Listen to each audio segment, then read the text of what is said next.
What you are listening to is real. The participants are not actors. They are actual litigants with a case pending in the squared circle. Both parties have agreed to dismiss their cases and have their disputes settled here in our forum, the Turnbuckle Debate.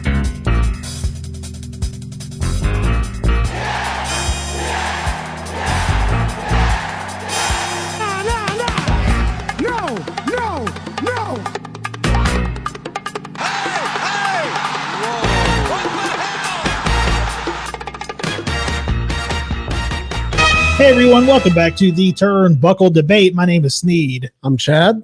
I'm Tom, the OG Fit Kid, the staple of the Turnbuckle Debate. And our guest, hold on, I'll cue it up. Our guest, I'm back. Returning, Mr. Colton Jessie. What's up, man? What's going on, fellas? Good to be back in the guest chair. Man, I love that song. I pop for that theme every time. Just so you know, anytime tonight that you start to talk, I might hit that. It's fine by me. Yep. If you go to start a sentence and you just hear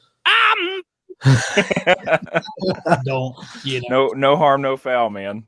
What's up, man? How's it been going? Man, things are good, man. Just been having a blast with Ace over on the YouTube channel on Thursday nights doing Honor Society. It's been a whole lot of fun, man. It's a nice we have a nice dynamic, you know, where I didn't watch a ton of ROH during its heyday. So we're going to meet kind of coming at the new era of Honor with a fresh set of eyes, and Ace coming at it, you know, as like the old seasoned fan. And it's been a good time. We've both been pretty pleased with the product, but definitely having a blast diving back into some of these older matches, man. He's been recommending me a classic match each week, which has just been a blast to go back and watch. So yeah, it's been a lot of fun, man, going on Thursdays at 10:10 right after the Raw Down boys. So yeah, appreciate everybody who's been watching. So what's your guys' biggest critique of the new ROH product right now? It kind of depends on the night, but honestly, man, I think it's right now it's just kind of like their taping strategy or their lack thereof of one, because, you know, there's pros and cons. This is Atticus is making an appearance here. Yeah, awesome. we gotta run in for our cat. But it's really, so, you know, they'll do bulk tapings at Universal Studios, and I think there's pros and cons to that. You know, I honestly prefer the bulk tapings at Universal Studios versus the taping before or after Dynamite, because like it gives it its own look. Like I hate to be nitpicky like that, but when the product's pretty good, so I really don't have a ton of complaints. I don't love seeing the red, white, and blue ropes on a Ring of Honor show, because it's just like, man, and two, it just, even though you're going to tape 4 to 6, you know, you're going to do 4 hours of tapings. I've been to TV tapings, man, for smaller promotions where they do like 4 or 6 episodes in one go. Like the ring announcer and like the host, like they prime you and let you know when they're taping and open, and they get the crowd hyped up. And it's when you keep taping these shows before or after Dynamite, or, you know, God forbid, even after a Rampage, like the crowd's just flat and shot. And also too, you know, you go to these towns where Ring of Honor doesn't have, or just towns that aren't as big as wrestling towns. And, you know, they don't have any idea who these people are. They're not as invested in, you know, the shows that we're seeing at the Universal Studios. The people who are buying those tickets are Ring of Honor diehards. They're happy to be there, and the crowd's always super hot. I mean, even if you know, you might see the same old grandpa wearing a Dale Earnhardt hat 4 weeks in a row, but he's still fucking into it. So, you know, but I think one thing we've kind of critiqued is moving forward, you know, once they really get their legs under them and start making some money, it'd be cool to see them kind of start doing, like, even if it is taped, doing like touring some venues and some like smaller. That'd be way better. I'd love, especially. It feels like an afterthought when they tape after a Dynamite, or it feels like an afterthought, like they're not their own thing, and that's my biggest problem with it. Yeah, so I like that they're going back to bulk tapings for a little bit, but I would love to see them go back on the circuit and hitting some of the classic old Ring of Honor venues of old. I can tell you, man, after sitting through a Dynamite and a Dark, sitting through a Rampage, there's just no energy, man. No, it's hard. You're drained by that point, like you said. Yeah. Well, and with me, it's like I want to leave a Dynamite on a high. Like I want like Dynamite's over. I want to go get some drinks with some buddies, get some food. And then when you tack on that extra hour, 20 minutes, because it's not an hour like TV, you know, they shoot for like an hour and a half and then cut it down. It's just too much, man. Yeah. It is, man. Like when I went to see that Dynamite at Rupp in Lexington, like, I mean, I was hyped as hell, man. This is the first time I've been to a Dynamite, and I had like 3 or 4 big boy Diet Cokes from the concessions. I was still beat by the end of the by the end of Rampage, man. Like halfway through, and I'm like, shit, man, how much more we got? Yeah. Well, sweet, man. It's good to have you back on. We have 3 new topics to get into. You know the rules. Tom, I guess, knows the rules. He doesn't follow them. The OG. He doesn't follow them. He knows them, though. You guys ready to get into it? Let's do it. All right. First topic of the evening. If you have to make one promotion do a brand split, who needs it more? AEW or WWE? Man, AEW has the perfect opportunity to do it better because they have Ring of Honor. That's your brand splits. You don't need a brand split under AEW or WWE. Under Tony Khan, it's perfect. You could have its own brand. It's a Ring of Honor. It's AEW. Those are 2 separate brands. When you have WWE and you have Raw and SmackDown, those aren't 2 separate brands. It's 2 separate shows, and you're just giving rosters to each show. We all know it's all under the same umbrella. Then you have watered down titles that mean nothing. I don't like the brand splits for either. Like AEW, I think it makes more sense. Let's go with that. If WWE wanted to do it, let's bring back WCW and do a true brand split. Like Raw and SmackDown is not a brand split to me. Like, and if AEW does it with the Saturday show, like I think WWE has finally got it right the last couple of months, and now they've ruined it with the whole draft. They've had certain guys bouncing back and forth, and it's guys who are in big stories, and it's made the shows better and enjoyable by having that, with certain people staying on their regular nights. So I don't think either needs it, but AEW, if they did it with Ring of Honor, full brand splits and no guys crossing over, I think that is the better idea for a brand split. Yeah, I didn't even think of the ROH aspect of it. But yeah, I mean that's the logical one for sure because you've got 2 definitive brands. I was taking it more of someone putting 2 things that I hate and putting a gun to my head and making me pick. Yeah. I don't like the brand split in WWE. I don't like the brand split idea in AEW. Of course, like knee-jerk reaction, I'm like, give it to WWE because I don't care as much about that company. So let them do. But if done correctly, and brand splits are always fucked up. I feel like they never get them right. They always float people. They always do things. And it just seems so like pointless. I'm just thinking in my head, like with this new Collision show for AEW, I'm trying to take a, silver lining, approach. Imagine guys like Andrade, Lance Archer, Miro, smaller tag teams that maybe aren't getting as much love. Imagine them being able to be featured on a 2-hour show with a legit storyline where they're getting to come out and cut 5-10 minute promos so it's all depending on the booking. Like if you really had a good roster split, maybe AEW could use it if done correctly. I hate the idea in general because I want to see any matchup I want to see. I like it being wide open where everyone's on the table. WWE, I think they've proven that it's just the most pointless shit in the world. It never matters. They never stick to it. It feels like a ratings grab to me. Hey, let's pull the draft out, and it never really goes anywhere. But gun to my head, just for the sheer experiment of it and me wanting to see guys like Lance Archer get love and Miro and things like that, fucking roll the dice on this new Collision show. And I would say soft brand split where people can still float back and forth, but I don't know. It's hard, man. It's hard. I hate it I hate it all. First and foremost, I want to just say fuck brand splits. I hate them. I hate it more than anything. I think it's the worst thing that a company can do. One of the worst. And Tom, you made a good point with Ring of Honor. I also didn't think about that. If that's going to be your brand split, I went into it. Here I am wanting to put a gun in Tom's hand and say, pick one. Yeah. And he throws a curveball. Well, yeah. So with that caveat to it, I would say that would be a good way to do it. If a gun's to my head and I have to pick one, I'm going to pick WWE because they've already done it. They've done the brand split. It's something that now they're known for. I don't want AEW to, I don't want them to create a world where they act like another part of the company doesn't exist. Good call. I fucking hate that.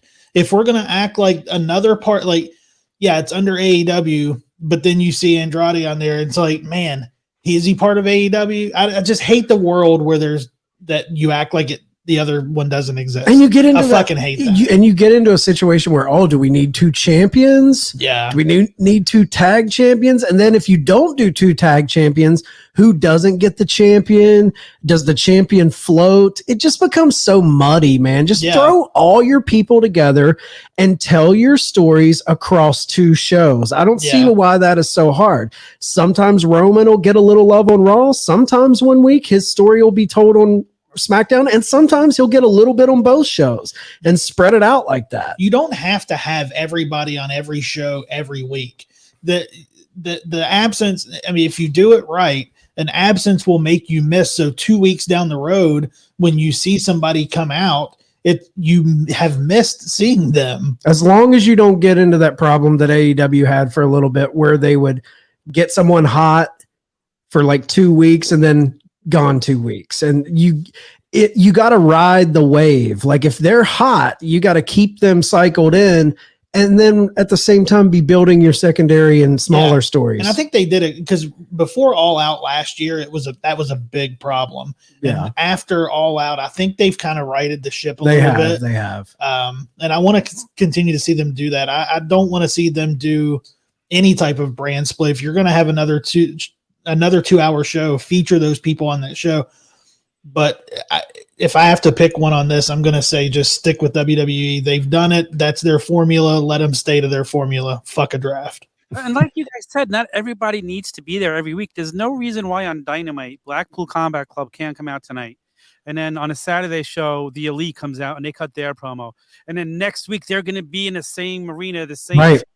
There's good ways to build it by doing it that way. And I just feel like they're dropping the ball when they don't do things like that. Yeah, I got to go on record as well saying I absolutely fucking hate brand splits anywhere and everywhere. I never understood why WWE did it to begin with. I've been a huge proponent and think they've had ample opportunity in the last 18 months to reunify the brands and I think it would have been the perfect opportunity to reunify both WWE heavyweight titles when Roman won them both. But they're not going to do that. In fact, they're going to add another third fucking belt, which is a debate itself that we don't need to. I'm not even going to go down that rabbit hole right now. But yeah, Tom, I like where your head's at. I didn't think of it like that either, of a hard brand split between ROH and AEW.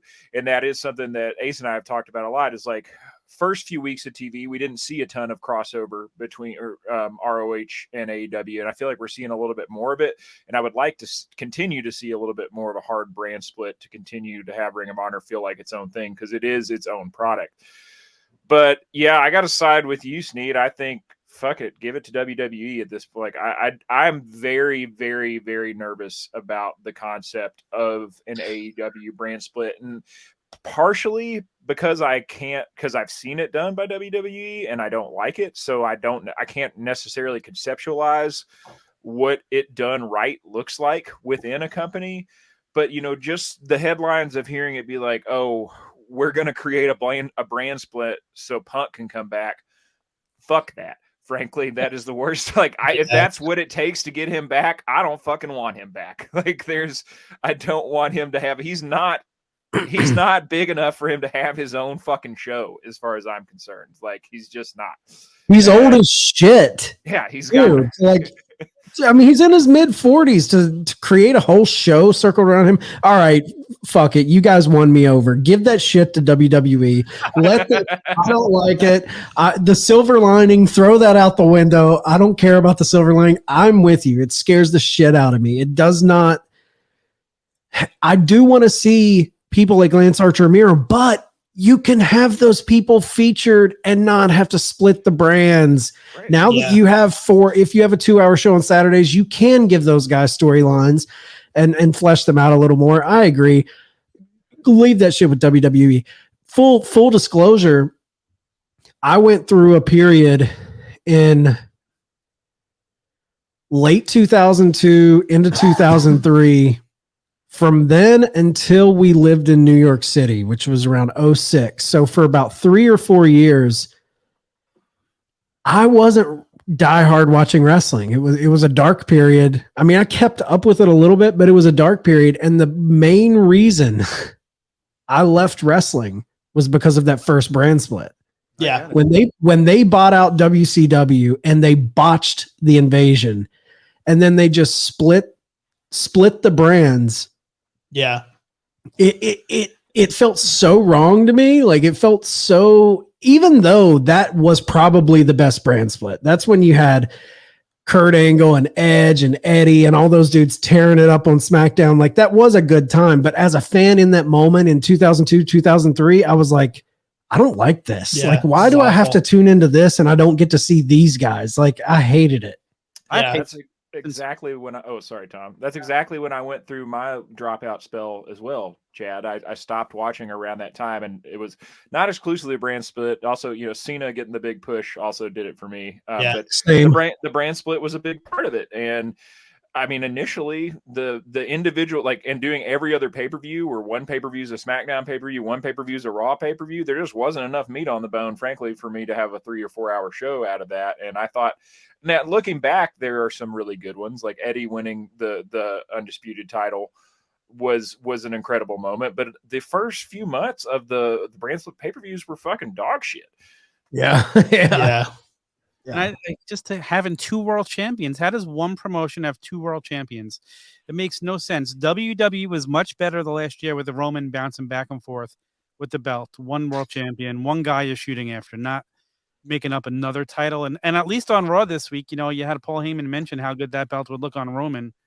So I felt like they drop in a little tease for if they make a 3rd belt just to give it to Roman again, I'm gonna just like, come on, man, send a fucking letter bomb to Stanford. I mean, come on. Actually, that might be the only way you like. And I hate Roman Reigns, but honestly, that would be the only appropriate thing to do with that 3rd belt right now. I think just really go ahead and fucking full send it. Like, what I'm wanting, just to like throw a grenade into the room and slowly walk away and watch it implode, is if they put that title on Cody Rhodes. That is the all-time biggest fail that company can make. Oh, 100%. It defies everything he came back to this company for, to win the WWE title by giving him this title if he gets it. It becomes the participation trophy award to me, it is. If they do it that. absolutely is. And if you go to our Instagram page, yep. If you go to our Instagram page, you'll see a great picture of Dusty Rhodes with Cody Rhodes' face on it, which is awesome. Imagine if that's what he turns out to be. That'd be great. I just Gets feel that like dusty body later in his life. Yeah. On with WWE right now, like Triple H had it all worked out nice. Guys were bouncing back and forth just a little bit. I feel like Vince stepped in and said, we got to go back to the hard brand split. This feels like it has Vince's hands all over it. But they're still giving these bullshit caveats that confuse everything, where they're like, well, Brock can float between. It's like, dude, one or the other, man. One or the other. So I'm going to stop you both right there. I think this is a perfect time to slide into our next topic, which is Colton's topic. We'll get into that right now. Next topic of the evening. Has the current WWE draft met or missed your expectations? This is my topic, so I guess I'll start it off. First, I'll say I really hate being this close to Vince McMahon's head. This is creepy shit. Thanks for putting Triple H up here with us. Yeah, I want to be next to that creepy fucker. Tom and I really got the shit end of the stick here on this graphic. He's looking at Tom like he can't believe it.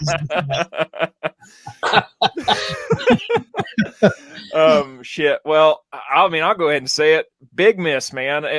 This is the drizzling shits. This draft has been awful. It was 3 or 4 weeks ago. I was filling in for Tom. We had Jordan from Chick Foley on here, and we were all talking about how this might be an all right thing, and we were feeling pretty hopeful about the draft. And I think I texted the group the first night of the draft. I think it was round 3. We had all said, man, if they don't split up the Street Profits, what's even the fucking point of doing this? And sure enough, they drafted them both. I was like, well, there it goes. It's going to be a total dud. And I mean, it just has, man. Because I guess the last of it went down Monday, right? Or Tuesday, I guess. Yeah. And I was reading up where everybody went on the ones, because I did not watch it live after about an hour of that SmackDown. They didn't split anybody up. They didn't split any teams. And all they did was it's incredibly predictable. They just swapped the women's champions. They're like, okay, Rhea's going to SmackDown. I mean, what's the point? So we're going to have a segment where they trade belts. Is SmackDown now a red and white color and Raw's fucking blue? Like, what? I just don't get it, man. Like, it was a big missed opportunity. I think, Tom, you hit the nail on the head when we were talking about it on the last topic. The last year of WWE was leaps and bounds better than where they had been. And that was the only year they hadn't done a draft in how long? Right. Like, just the idea that, well, Brock can float because he's got a fucking jet and he can show up wherever he wants.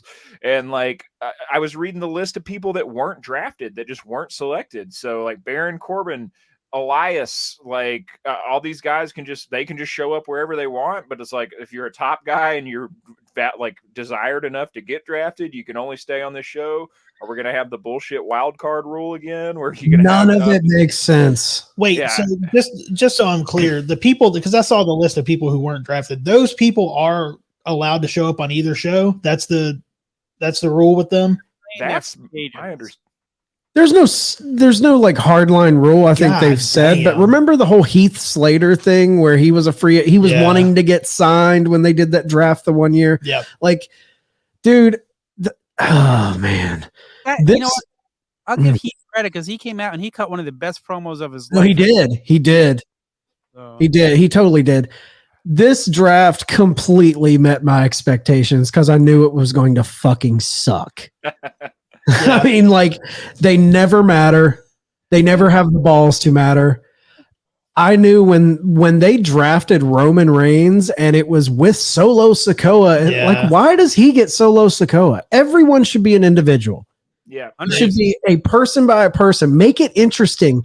That way, it's just fun to see, like, if you really played up the stakes of what a real draft is really like if someone were to draft a Jimmy Uso, the other brand could then throw a wrench in their plans and take the other Uso, or you could see some sort of trade where they trade their next 2 picks to get the other Uso. Like, put some thought into it. There's no thought. They're just picking.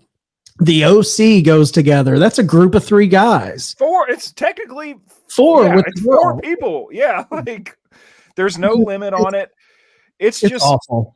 And yeah, I'm reading it right now on Bleacher Report. It says, additionally, the likes of Baron Corbin, Elias, Cedric Alexander, Shelton Benjamin, and NXT call-up Zion Quinn were not selected, making them free agents who are able to appear on either brand. So yeah, it's just what's the people point? That don't get picked have more freedom than That's so dumb. That doesn't make any sense, man. What'd you say, Tom? So the truth is they were actually drafted to the main event show, so nobody's going to see them anyway. That's true. And to your point, Colton, and this is a major problem I have when they do this type of stuff. When you draft people who hold titles, like especially the women because they have these brand specific titles. The men kind of get around it because, you know, it's a universal and a heavyweight champion. So there's no brand attached to the championship name. But with the women, it's like SmackDown drafts the Raw champion and then Raw drafts the SmackDown champion. So one of two things need to happen. Like, one, you're either going to have them do the belt swap where they come into the ring and just swap the titles, which I think is like completely horrible for title lineage and all of that type of stuff. But the thing you need to do to fix this is drop the Raw and SmackDown aspect of the title. Make one of the women's titles the Women's Universal Championship and one the Women's World Heavyweight Championship, and do away with Raw champion, SmackDown champion. I hate that shit. I hate shit. Like, why is a show putting the name of a television show in your championship? I don't like it. Yeah. Oh, I don't like It it. doesn't boxes you in so much. Just two things I absolutely hate about the draft. Number one, you don't have each show having its own GM, so you just have random people coming out and announcing the picks. Yeah, who's picking? Who's the guy picking? Where it's all Triple H, but where's it coming from? We just expect they're just coming from the sky. And then you have 70% of each roster switching shows anyway, so all the stories are going to be the same, just on a different show. If you wanted to do it the right way, just have 20% of the rosters trade. Just do back and forth every so often. Let's be honest, they didn't shake anything up. No, No, They really didn't. not at all. The only thing that they did was ensure that Cody's not beating Roman. That's the thing that kills me, is the one story where we want to see these two guys together. They separate them, which I get it. If you have plans for them to meet back around at Mania, it keeps them apart. But then how do you justify them coming together? They don't justify it. They just do it. Nothing has to make sense. They just do it. And Fed Brain fans just knuckle drag their way and follow. Well, they're doing this, so I must follow what they tell me to watch. Oh, okay. You know what I mean? Like, God damn, dude.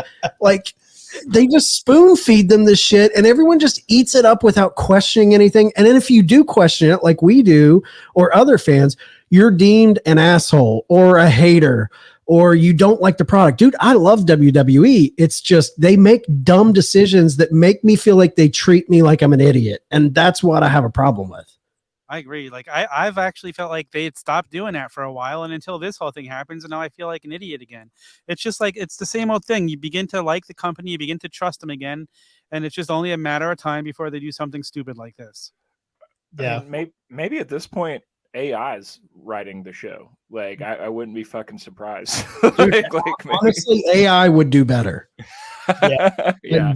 Get ChatGPT to start scripting their 5 hours. I would love it. That would actually be. I would like to see somebody do that and have them script it out and put that up against what actually is on I want to there. see that ChatGPT book out like a Mania push, and see if they could do one better than what we're getting.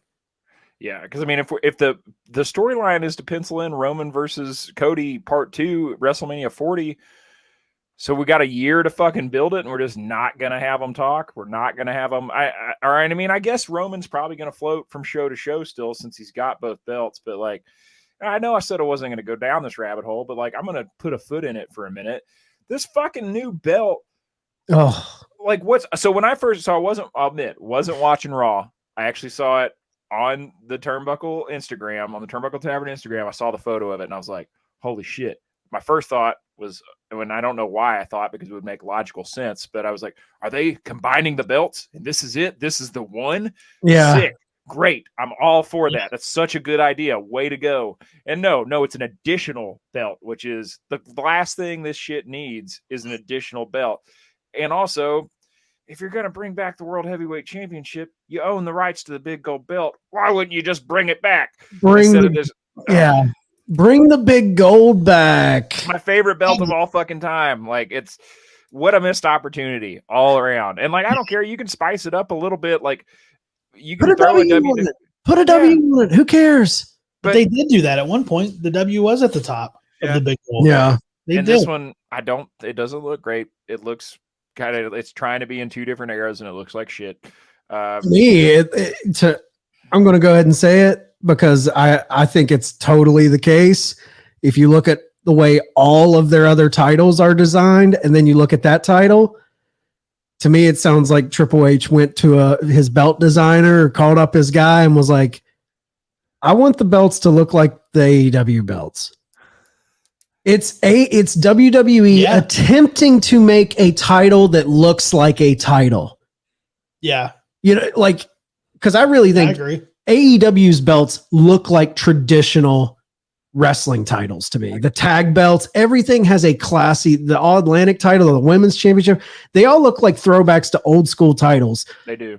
And WWE's titles all look like toys. They do. And this is the first title. And I'm not in love with it, but this is definitely the first WWE title since they got rid of the old school Intercontinental title. This is the first title they've had where I'm like, they're trying. Yeah. But it's still got that WWE like cookie cutter shit to it, but it looks like they're trying to do what AEW It's did. that W. It's the W that's on there, man. Yeah. I hate their W logo. Yeah, I'm not a fan. And it's like they just I don't like the logo, but you can't expect every promotion's going to have their logo on the belt. I mean, that's just the way it is. Absolutely. I hate that W. So it's better looking. I mean, go with the old school, like even like the old school block letter logo and just do the WWE would be a cool way to do it. But I mean, I think you make a good point, Chad. The bar is so fucking low for their belts to look better that it is definitely improvement. I'm just such a big fan of the big gold. That I'm like, I am too. You already own the rights. Why wouldn't you just do it? Just bring it back. Well, dude, at that point, in my opinion, like it blows my mind that they own these titles and they just lock them away to history when you could easily, do you realize how big fans would pop if they brought back the Winged Eagle? Oh, if they brought back the Big Gold, if they brought back the late 80s, 90s tag team titles. Oh my God, yeah. You know what I mean? Like if you were to like revitalize those, fuck dude, put your little logo on there. Do them exactly the way they were, but put your logo insignias on all these titles and bring them back. That would do so much fan service, man. Fans would love that. I just don't get this like everything has to be new and fresh, dude. Yeah. Tie in tradition with your titles. Like that is you can do anything you want storyline wise, take us anywhere. But if you just have like your belts rooted in history and tradition, I feel like that goes a long way with certain fans. So a lot of fans don't give a shit, honestly. Like a lot of fans are like, I like the new logo, but I don't know. I think having old school titles would be awesome. I agree. Look at this Intercontinental title they have now. It's shit. It's terrible. It's garbage. They got rid of the one that Cody brought back, that classic Intercontinental title for this. That's the one they should have had forever. Yeah. The deserves a better looking belt, man. Yeah. Like, the white strap, Shawn Michaels IC title. That's one of my favorite titles of all time. I agree, man. That title's beautiful. Any color strap on that was beautiful. I even like the oval one from the Attitude Era that RVD ran around with forever. That was better than what they have now. Yeah, it's better than the one they have now, but that's really not saying much. It's right. It's true. And the tag titles are atrocious. So hate them. I think they're probably the worst titles in wrestling. Dude, I think Ace said they look like nickels. They do. He's 100% right. They're awful. Like I would even take, the original, the late '80s, early '90s tag belts are some of the best looking belts in wrestling. They're the running for best belts of all time. Yeah, 100%. You own the rights. Why wouldn't you? Dude, can you imagine the Raw? You know, the new belt that if that was the Big Gold, and they combined Roman's 2 titles just to do a revitalized Winged Eagle belt. Oh man, I'd tune in just to see the belt. I would too. I'd tune in just to see it.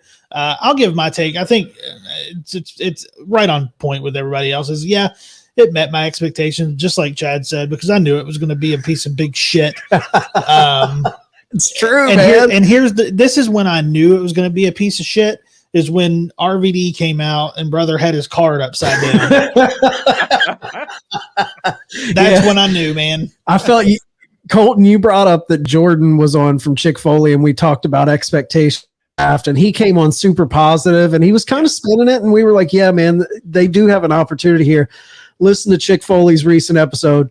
Brother's a little heartbroken over it, man. He got in my head, man. That's why I said, man, he got me a little hopeful on it. And I was like, all right.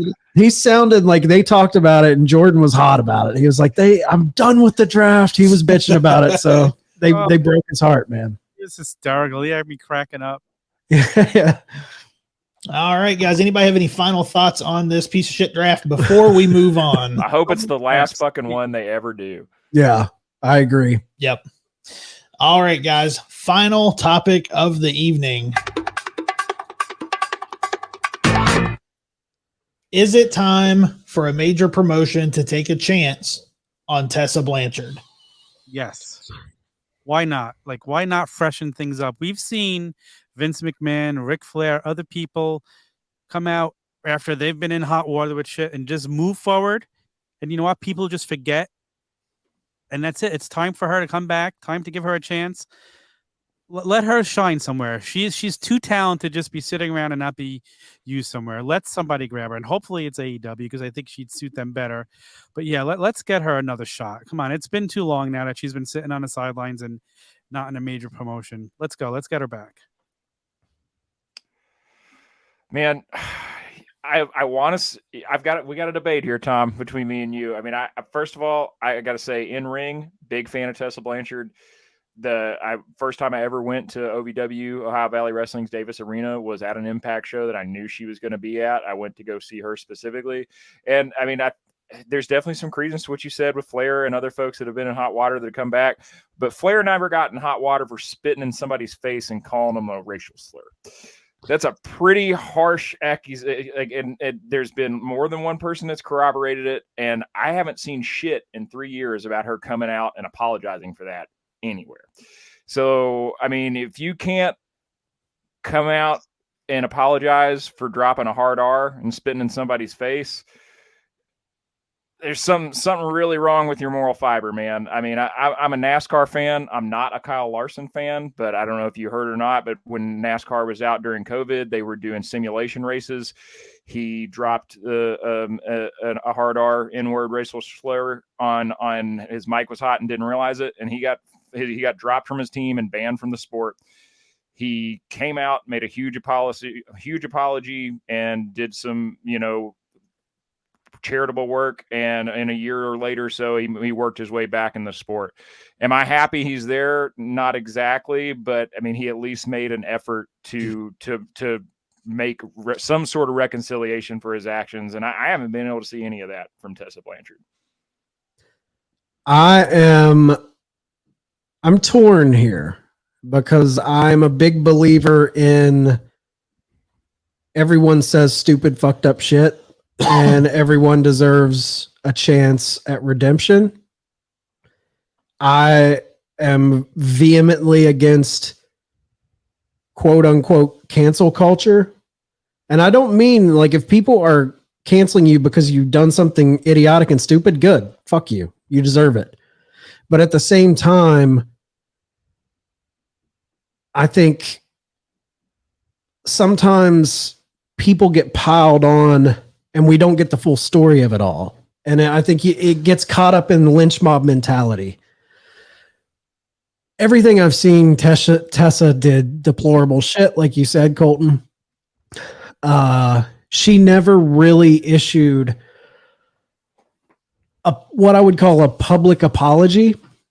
But here's the thing that I don't like about today's culture as far as like public apologies. She don't need to apologize to me. She needs to apologize to the people she did that shit to. And we need to see that they worked it out. You don't owe me shit. Like, that's your own personal life. All I'm tuning in for you is to watch you wrestle. Now, if they work stuff out, I think the person that she was accused of doing this to was Rosa Negra, right? The female wrestler. Correct. Here recently, I'm wanting to say on Tessa's, was either on Tessa or Rosa's feed. They posted a picture together and they were smiling. And I think the caption was something like "Time heals all wounds" or something like that. In that regard, like, then I'm more open to it. Like, I don't think now if she were to come to a company and she gives a promo where she kind of like opens up and said that is good for a fan base to be like, okay, she's kind of apologized, but I never personally feel like anyone has to apologize to me. You didn't do it to me. You were a dickhead. You were an asshole. You said some fucked up shit. You need to apologize to the people that matters. And that's the people that you hurt, the people you affected. And maybe that is the fan base, because there are people that are probably hurt that were fans of her and they heard that and it hurt them. And they're like, man, she's that type of person. Fuck, I was a huge fan. Now I don't like her. But I don't know, man. I'm so torn. She's so good. I think everyone deserves a second chance. I guess it's hard to make this call because we don't know what apologies have been made backstage. We don't know. Everything's hearsay. Everything's like, she has this stigma and she will never be able to. It's like nothing she says will ever get people to forget that. So there is a level of that. But at the same time, I'm just thinking, if she's squashed it with the people involved and she's so talented, I think she could be a top star. But let's go beyond just the slurs, the racial slur. There was also the fact that she was the champion of Impact, not the women's champion, the world heavyweight champion. And she kind of held the belt hostage and they had to strip her and cut her from the company. I think that's a bigger issue with companies wanting to sign her, is like, is she going to play ball? And her dad was kind of the same way. He kind of ran his own path and strong-headed. And so it's like, can you trust her? Can you trust her in a position like that? That from a business end is almost even bigger than saying some stupid shit, because if she holds up our title, if she doesn't show up, if she no-shows events, which she was getting the reputation for. That being said, if we're talking about everything's been atoned, she's apologized, she does deserve a second chance, I think. I do think she deserves a second chance. And I think the only people, I think it's up to the promoter to take the risk and roll the dice and give her a chance at redemption, because everybody needs redemption. But I think the thing that's going to dictate if that redemption is possible is if a locker room will accept her. And I think that's the biggest thing, is a locker room full of her peers going to be like, yes, because I hear people like Moose saying that she's the most misunderstood person. Moose always sticks up for Tessa. You hear tons of wrestlers that say what you saw in the press is not exactly the situation that happened. Like they're demonizing her. So that's where I pause and say, I'm not going to say she's Hulk Hogan getting caught on videotape, dropping all these slurs where he was caught red-handed. This is all coming from multiple sources. I'll give you that. But for all those multiple sources that say this happened, there's other wrestlers who stick up for her. So it's a hard call, man. It's a touchy subject. And it's the same thing. It's two-sided story. Same thing you hear for Brawl Out. People tell us, like, we've heard what's reported, and then you hear other people saying, you guys don't know the full story. You weren't there. You only know what these dirt sheets are reporting to you with their version of the story. So we don't know the truth. We don't know how quickly she apologized, if she apologized. You know, and the only way to prove that she's better is just do better and show it. You have to come out and be a better person. And to me, that even speaks more than words a lot of the times. What do you think, Sneed? Yeah, this is why I hate that we have so much. This question is why I hate that we have so much access to everything that goes on these days. Because I don't think, I agree with you. I don't think that it's our place that she needs to apologize to us, to make a public apology, to make a bigger deal out of it. If she has squashed everything with the people involved, because, you know, the racial slur and the spitting, that was one aspect of it. But I think one of the bigger aspects is that there multiple people claimed the bullying in the locker room. Yeah, I forgot about that. She was a locker room bully. Yeah. That was the biggest claim that I saw. You know, the one incident was a one person thing. I didn't see that anybody else came out and said that. She is great. She is awesome. I mean, she's Charlotte level. Let's be honest. Yeah. 100%. Like her program with Sami Callihan, she is a top 3 women's wrestler in the world. Well, and I think intergender wrestling in general has just suffered and been stunted since she's been taken out of the picture for sure. Yeah. Like, I mean, sorry, go. I didn't want to cut you off, Sneed. Keep going. No, you're fine. No, you're fine. I do hate that when all this stuff came out, it was right before her big match with, I believe, Sami Callihan. Yeah. You know, that's when everybody made the accusations. But I think that she does deserve a second chance if she has squashed everything, which it's not for us to know if she squashed everything. I know you said she posted a picture, or there was a picture posted. It would help. I mean, honestly, those are the things that fans want to see to be like, okay, they've got past it. But I just don't feel, me personally as a fan, you don't need to say shit to me. Yeah. And I agree with that too. I mean, I just want to clarify, like, I'm not here. I also think there's a lot of problems with cancel culture. Like, I think you need to call shit out when you see it. Yeah. For sure. Yes. But I also think one of the biggest parts of progressing as a society is creating a space for people to change. Like, the whole point is for people to change and get better, and like creating a space for that. So yeah, I don't necessarily need a public apology from her, but I need to know that, like, she's good. Like, the wrestling community is going to accept her back. Like, she's made well. Like, I don't, and there's really no way for us to know that. So, I mean, I feel like if she pops up not definitively, there's no way for us to know. So, I mean, if that is the case, yeah, I absolutely want to see her in a major promotion. I think everybody deserves a chance to making redemption. I wasn't aware of that picture. I hope they have squashed their beef. Because, yeah, I mean, she's a hell of a talent, man. And I think she was really blazing a trail with intergender wrestling. And I think there's definitely, I don't know if there's a spot for it in AEW or WWE necessarily, but I think that there's definitely a spot for that to continue to develop in wrestling. And I'm interested to see it. Yeah, here's the picture. If everyone can see it, this was posted on April 3rd. And this is so a month ago today. April 3rd. That's Tessa and Rosa Negra, who I think she had the Nilka Garcia is what she's listed on. I thought it was Rosa Negra, but yeah, it is La Rosa Negra. But the caption says time, growth, and healing. Yeah. Far out. Okay, right on. Tessa's only 27 years old now.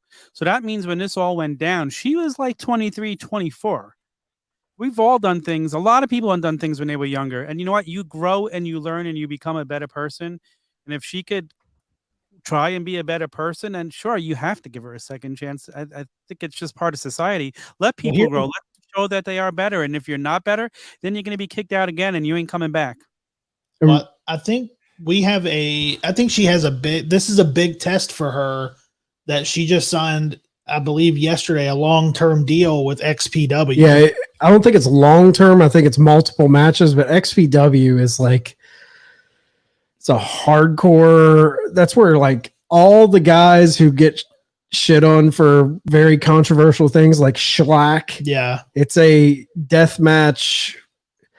Some fans call it bottom barrel shit, but I mean, they're just a good New Jersey indie to me. So, but yeah, she did sign with them. So it's crazy that someone of her level, that's where she had to go.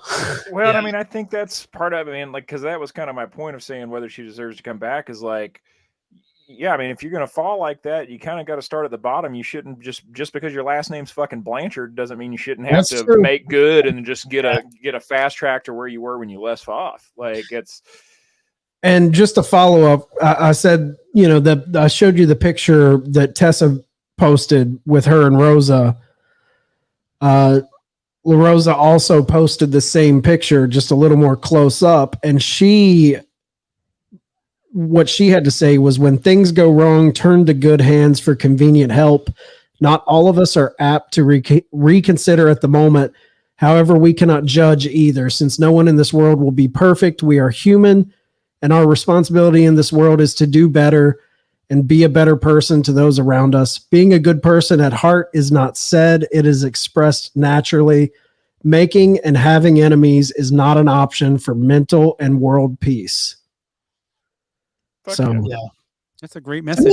To me, that's a big thing for me. That's all I need to Yeah. hear. That's all I need to hear as far as that situation goes.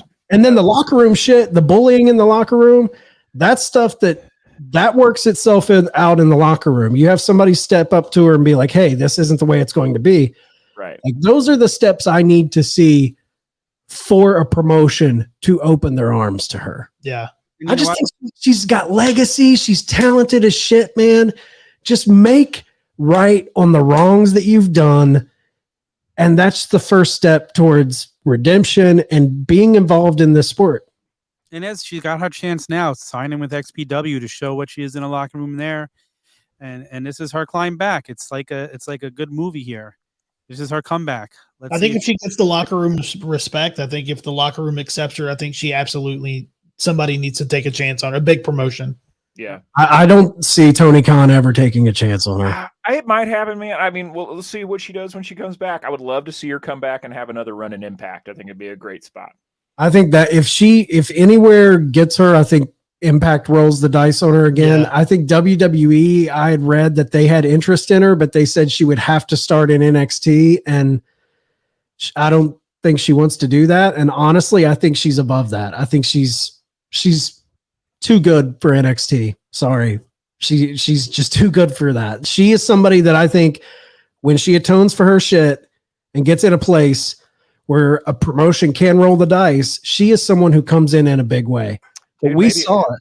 Like, Maybe she goes to New Japan first. Maybe she goes That'd and be makes a great. big name fucking over there before she comes back and does her victorious return to the States. Like, yeah. I am with you, Colton, though, for sure. Like, I think it's a very touchy subject. I just hate seeing the IWC of Twitter when something like this happens. Yeah. They don't allow any. It's like you're just scorched earth, man. It's like you're and there's no way back. Like, I don't know. That doesn't accomplish anything. Anything. Because that just drives the people who are committing this behavior or these acts deep down further into like a dark, an underworld where they can be accepted where that shit happens. Like, if you're like, okay, well, you can't be accepted in mainstream society anymore, so I guess you're gonna have to go, deeper into the dark side of shit. Like, it honestly makes you form a callous towards change and towards growth, because you're like, well, if you're not going to allow me growth, then fuck you. I'm going to lean into this shit. right. You know what I mean? Like, it makes someone almost worse if you don't give them an opportunity to be better. Yeah, it's important. I mean, I think it's important that you get. I'm glad that she was called out for it, but I'm glad that it doesn't seem. I'm also glad that it seems like she's not totally being canceled and shut out by the wrestling. I was not aware. Moose is somebody I have a lot of respect for and have met a couple of times. And I'm pretty sure they were roommates. The fact that he sticks up for her is that's good. That's good enough. And also seeing from the recent posts on social media, that's good enough for me to see that she's on the right side of things, especially with the folks that she'd done wrong. So, and I'm not going to say like everyone was lying when all that stuff came out. I know there's truth in it, but there was a lot of piling on going on and it just seemed very convenient to me that all of this pile on happened right before the biggest match of her career, where she's the first woman going for a men's championship. And it's like all of this stuff starts spilling out. There was a lot of like undertones of jealousy to me. And I think the initial accusations, I believe, but when everyone started just piling on, it seemed there's a level of that I don't like either. You know what I mean? There's a level of like, hey, I don't know. It's tricky, man. It's a tricky thing. I don't want to come off like I'm. I don't have a heart for shit like this, but it just. I don't know. It was fishy. It was fishy on all angles for me. Yeah, I get it. I do think she deserves a chance. She's great. Yeah. Hopefully she's on the right path to making that happen. I will say the one time I got to see her live, it was absolutely fucking incredible. And I'm looking forward to her return. And where there's smoke, there's fire. I mean, she was in the Mae Young Classic in WWE, the fallout with Impact Wrestling. She's obviously not an easy to get along with cupcake in the locker room, but a lot of times we see the Jesse Venturas, the CM Punks, the guys who don't sit and kiss the ass of the company and make friends with everybody. A lot of those people typically get demonized too. So true. I don't know. And I'll say with how young she is, hopefully she's learned and she comes back better in the locker room and she's not going to be like, because she's so young. CM Punk's in his 40s. He's got no excuse. When you're only 27, you're still learning. Let's show that you're a better person. Jay Briscoe said some stuff early on in his career, and we all went back. Very true. And the shit he said was right along the lines of the type of stuff she said. Yeah. As far as like, heat, you're going to get heat from society, not just the wrestling society, but he came back. Yep. And his was public. Yeah, his was very, very public. Yeah. So and Tony Khan accepted them in. He was fighting Warner Brothers to get them back on TV. Unfortunately, took a tragic accident to get marked into AEW and on TV. But, the only difference there is Jay was very public with those around him about his efforts to improve. Yeah. Yes, very true. Very.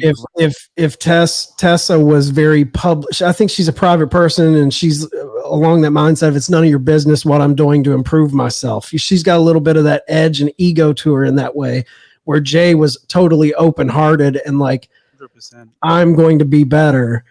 I think there is a little bit of she needs to humble herself like Jay did. Right.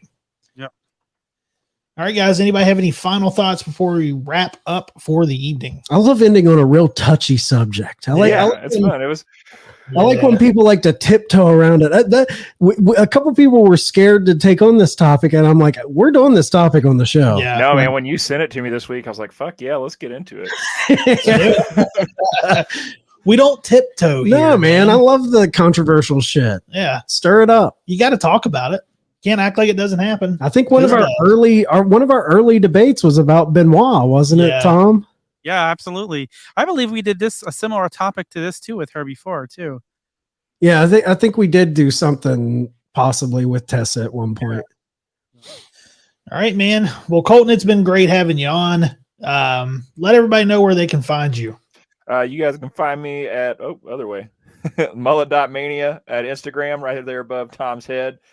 Mainly just plugging the Turnbuckle Tavern on there. I am going to actually enter a mullet competition this fall. So we're going to get that. We'll get that trophy for you this year. We're going to get that. Chick-fil-A said I know that Brett, her son's entering the kids competition. So she said, send me your photos. I'll push them to my followers. So we're going to try to get this Kentucky Waterfall a trophy this year, come August, September. So be on the lookout for some professional shots. But always, don't forget, check out Honor Society on the Turnbuckle Tavern YouTube Thursday nights at 10 p.m. Check out turnbuckletavern.com. Like, subscribe, follow everybody who's watching. We appreciate it. The Instagram has been blowing up. Really, really cool to see the love from everybody, guys. Absolutely. Awesome. We like love.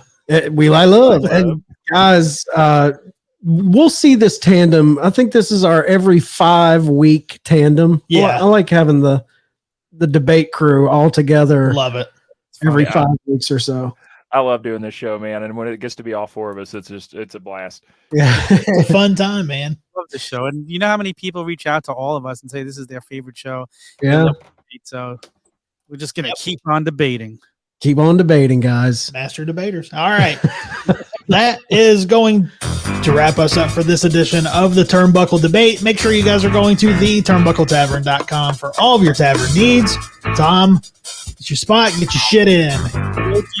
Twitter and Instagram, Fig Night, every Tuesday, 7 p.m. Me and Mike Belcaster. All right. Man, that was quick. All right. Court is dismissed.